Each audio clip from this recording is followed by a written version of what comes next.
Hello students. In this video we're going to bring together all of the information and all of our knowledge that we've learned about ionic compound naming, and we're going to apply it to several practice problems. So this information includes the three basic rules for naming ionic compounds: name the cation, name the anion, and name the hydrate. And we're also going to need to be able to apply our knowledge, such as when we use the Roman numerals in the name of metal cations, or how to add the IDE ending to monoatomic anions, or the names of the 34 polyatomic ions that we needed to learn, or how to name hydrates, including the Greek prefixes. So with that in mind, I have 4 sample problems here where I've given you the formula and asked for you to write the name. And below, I've given you 4 sample problems where I'm giving you the name and asking you to write the formula. I'm going to do one of each of these just to get us started, to show you how this is done. And then I'm going to ask you to pause the video and see if you can do the other 3 here and the other 3 here. Okay, to start out, we have this compound. And remember, we always ask ourselves first, A, is it an acid? B, is it ionic? Or C, is it covalent? Now we know that these are all ionic compounds, right? Because they're in this section where I'm asking you to practice ionic naming. But we want to train our brains to ask that question first, because it's going to be the answer to that question that determines which rule set you use. So I look at this first compound and I ask myself, A, is that an acid? No, it's not. It doesn't have hydrogen in the first position, and it does not have an aqueous state indicator. B, is this an ionic compound? Well, do I have a metal ion or an ammonium ion in the initial position? Yes, I do. Calcium is a metal ion. So this is an ionic compound. Great! Now that I know that it's an ionic compound, I know that I can apply the 3 ionic naming rules. So the first rule is to name the cation. The name of this cation, this is a calcium with a 2+, so it's that ion, so I'm going to name it. That's a calcium. And when I'm writing the name of a formula, I don't have to write the word ion, right? Because we understand that when I say something is a calcium sulfate or a calcium nitrate or whatever, I'm referring to the ions. So that's a calcium ion that's in there. So I've named the cation. Did I need to use a Roman numeral? No, because calcium is fixed in its charge. Next rule, name the anion. This must be this anion. So that is a monoatomic anion where sulfur has gained a 2- charge by taking on a couple of electrons. So it takes the IDE ending. So this is sulfide. Calcium sulfide. 3, name the hydrate if it exists. Is this a hydrate? No, because I don't have a dot with some number of H2O water molecules in the formula. So I'm done, calcium sulfide. Okay? Remember, when we are naming ionic compounds, we never tell the reader how many ions we have. We have to tell the reader how many hydrates we have, how many water molecules we have, but we never tell the reader how many ions there are. We leave it up to them to do the math because they know the charges and they can figure out how many of each ion there must be in the compound. So that's how we do it when we're given the formula and we're asked to write the name. You may find it helpful to break apart the formula into its individual ions. And once you do that, it may be easier for you to name those ions. But after a while, with some practice, you won't need to do this step at all. You'll just look at that compound and say, oh, that's a calcium sulfide. Okay? And then the other 3 you're going to do here in just a moment. Before we do that, I want to show you that we can work backward as well. If we are given the name of a compound, we can work backward to determine its formula. We ask ourselves the same initial question: A, acid, B, ionic, C, covalent. Well, this has vanadium in the first position. First of all, A, is it an acid? No, because the names of acids always have the word acid in their name. B, is it ionic? Well, there we see a metal. And it's telling us that it's a variably charged metal, of course, because vanadium is variably charged. So we know that we have an ionic compound here. If we have an ionic compound, which we do, the way that we got this name was we must have applied these three rules. We name the cation, name the anion, and name the hydrate. So that's what we're going to break apart here. Where's the cation? It's the vanadium 3. What does that look like? That looks like this. Remember, the Roman numeral is the charge. It is not how many vanadiums you have. It is the charge on the vanadium. So name the cation. That's where the cation came from. Rule 2, name the anion. Selenide, IDE ending. It must be when selenium became an anion. So what is the charge on a selenide? Let's look at our periodic table. Selenium is right here. What would be its charge? Well, it has to gain how many electrons to be isoelectronic with a noble gas? 1, 2. So it must have gained 2 electrons, and that would make that selenide a 2- charge. So name the anion. That selenide must have come from that ion right there. Okay? And number 3, name the hydrate if it exists. Well, there's no mention of any hydrate here. So this must not be a hydrated compound. We know that they have to charge balance, right? So if I just have one of each, they won't charge balance. If the vanadium is a 3+ and the selenide is a 2-, I can't just have one of each. So I have to do a little bit of least common multiple math and figure out what is the least common multiple of 3 and 2, and that's 6. So I need 6 positives and 6 negatives. How do I get 6 positives from the vanadium 3s? I need 2 of them. So I need 2 of these vanadium 3s that will give me 6 positives. And I need 3 of these selenides to get 6 negatives. Okay, just confirming, 2 of the positive 3s cancel out with 3 of the negative 2s. Vanadium 3, selenide, and there's its formula. So that shows you how we can work backward, thinking through the rules. And here again, you notice that I have written out the individual ions that I'm dealing with as a way to help me think through what the final formula would need to be in order to get the charges to balance. All right, now that I've done one of each of these, I would like for you to try the others. 1, 2, 3 up here. See if you can do all of those, as well as 1, 2, 3 down here. So there are 6 practice problems for you to do. Go ahead and pause the video and do those. And when you're done, resume the video and I'll work through these with you.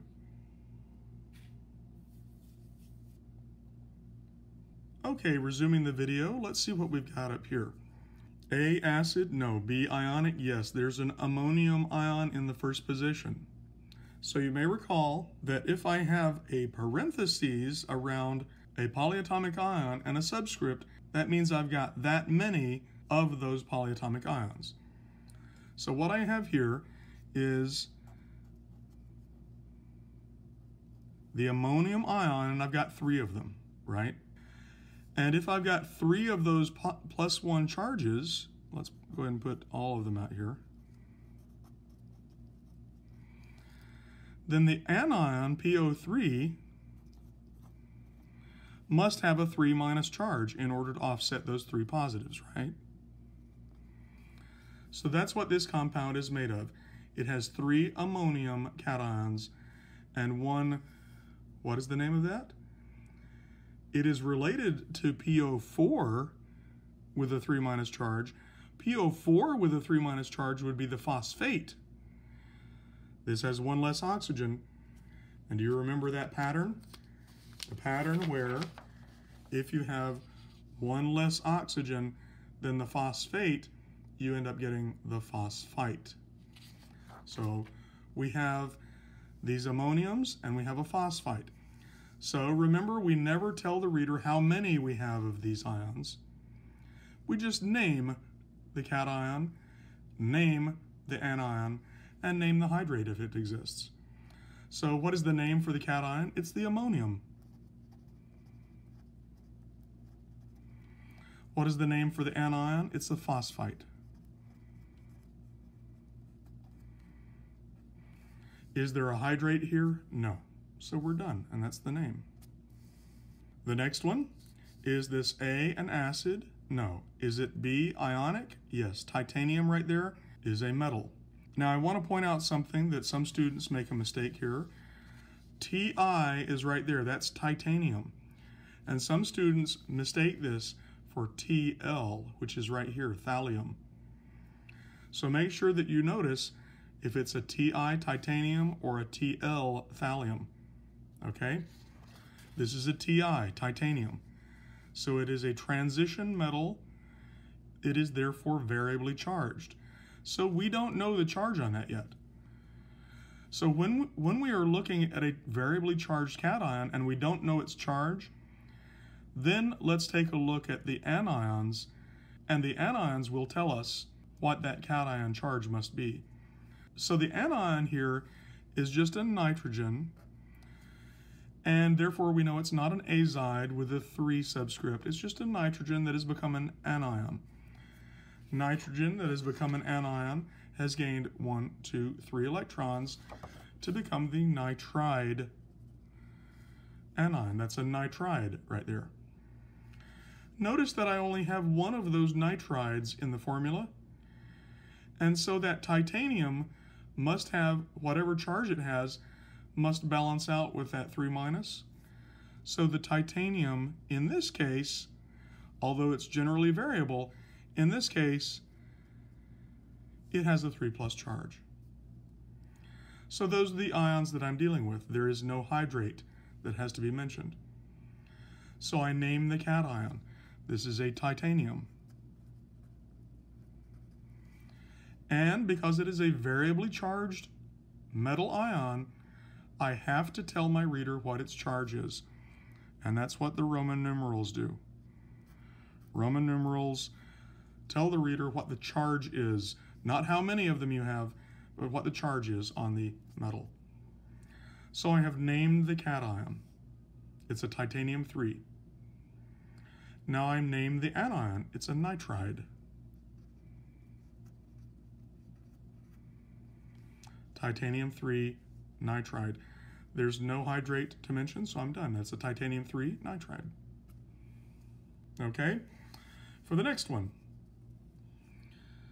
name the cation. Well, let's go ahead and draw the ions here. Magnesium, well, is it A an acid? No, clearly not. There's no hydrogen in the first position, no aqueous state indicator. So B ionic, yes, magnesium is an ion. So let's write out the ions. Magnesium, when it's an ion, it's fixed charge at 2+. It looks like I have a polyatomic ion here in parentheses, and I've got more than one of them, which is the only time we use parentheses. So I have 2 of these NO3s. Well, we know that NO3 with a minus charge, that's the nitrate, and I have 2 of them, right? And then I have 6 H2O. So the rule says name the cation, it's magnesium. I don't use a Roman numeral because that is a fixed charged ion. Rule 2, name the anion. This is a nitrate anion. Notice I do not call it a dinitrate because I never, ever, ever tell my reader how many ions there are. I know it seems a little cruel to make them do the math in their head, but that's just the way it is. We never, ever, ever tell the reader or the listener how many ions are in a compound. We make them do the math in their head. So we just name the anion. It's a nitrate anion. And then rule 3, if there's a hydrate, and in this case there is, we name the hydrate. So I have to use a Greek prefix to say what kind of hydrate it is. 6 is a hexahydrate.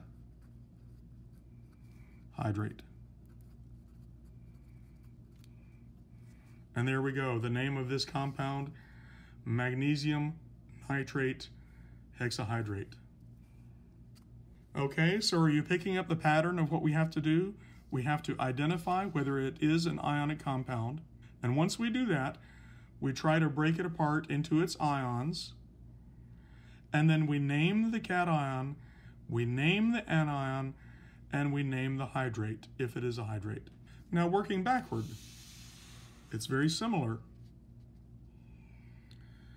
Sodium azide. There is no hydrate mentioned here, so I'm evidently only using the first two rules to name the cation and name the anion. Well, a sodium cation is this right here. An azide anion is that right there. So now I have to bring those together into a formula where the charges balance. And you notice that a positive 1 and a minus 1 automatically balance, so I only need one of each of these. So I have a sodium cation and an azide, polyatomic azide ion, and there's my formula. And I'm done. Moving on to the next one, strontium iodate. A, is this an acid? No, it doesn't say that it's an acid. B, is it ionic? I've got strontium here, so that's a metal, so I know that I'm dealing with an ionic compound. Now that I know that I'm dealing with an ionic compound, I know that the name had to come from following those rules. Name the cation, name the anion, name the hydrate. There's no hydrate here, so this is just cation, anion. The strontium cation. How do I know that the strontium cation is a 2+? Well, here's strontium. In order to become isoelectronic with a noble gas, it has to lose one and then another. It has to lose 2 electrons total. When it loses 2 negative electrons, it ends up taking on a +2 charge, just like calcium or magnesium. So it's a strontium ion. Iodate. Be careful, we have to know those polyatomic ions. This is one of the oxyanions of iodine, right? So it's an analog of chlorate. Remember I told you that ClO3 minus, chlorate? ClO3, O3 is the key. O3, 3 is the key. That's the chlorate. If you remember that formula and chlorate, and you know the patterns for filling in a column and for going side to side, you can generate this whole table of 12. So if it's ClO3 minus is chlorate, then IO3 minus is iodate. So there's our iodate ion, IO3 with a minus. So those are the formulas that are being referenced here in this name. And now I look at charge balancing. If a strontium is 2 positives and an iodate anion is only 1 negative, then clearly I'm going to need 2 of these iodates to balance out that strontium. I'm going to need another iodate here, right? Make that a capital O. So how do I write this formula? Well, I have my strontium. And remember, if you have more than one polyatomic ion, what do? Parentheses. The polyatomic ion in parentheses, and then a subscript to show how many there are. Strontium iodate. Name the cation, strontium. Name the anion, iodate. Strontium iodate. And the last one here, sodium carbonate decahydrate. A, is this an acid? No. B, is it ionic? I have sodium, that's a metal in the first position. So yes, it's ionic. So this name must have been generated by following my 3 rules. Name the cation, name the anion, name the hydrate. What's the cation here? The cation is a sodium cation. It looks like that. What's the anion here? That's a carbonate. CO3 with a 2- charge. This is one of your fundamental 16 polyatomic ions. And a decahydrate, naming the hydrate. Deca is 10 H2Os, right? So I have to bring this together into a single formula, and these charges have to balance. So clearly I'm going to need 2 sodiums to charge balance with that carbonate. So my formula is going to be Na, 2 sodiums,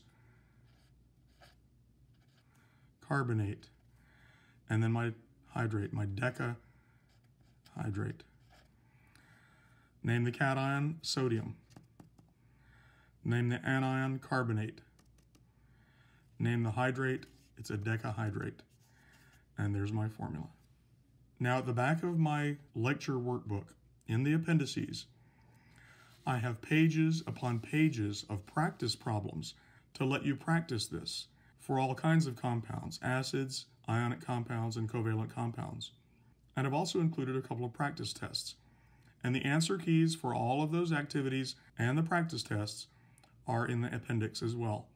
So if you feel a little shaky on ionic nomenclature or covalent nomenclature, there's lots of opportunity for you to practice. So just take advantage of it. And let me know if you have any questions.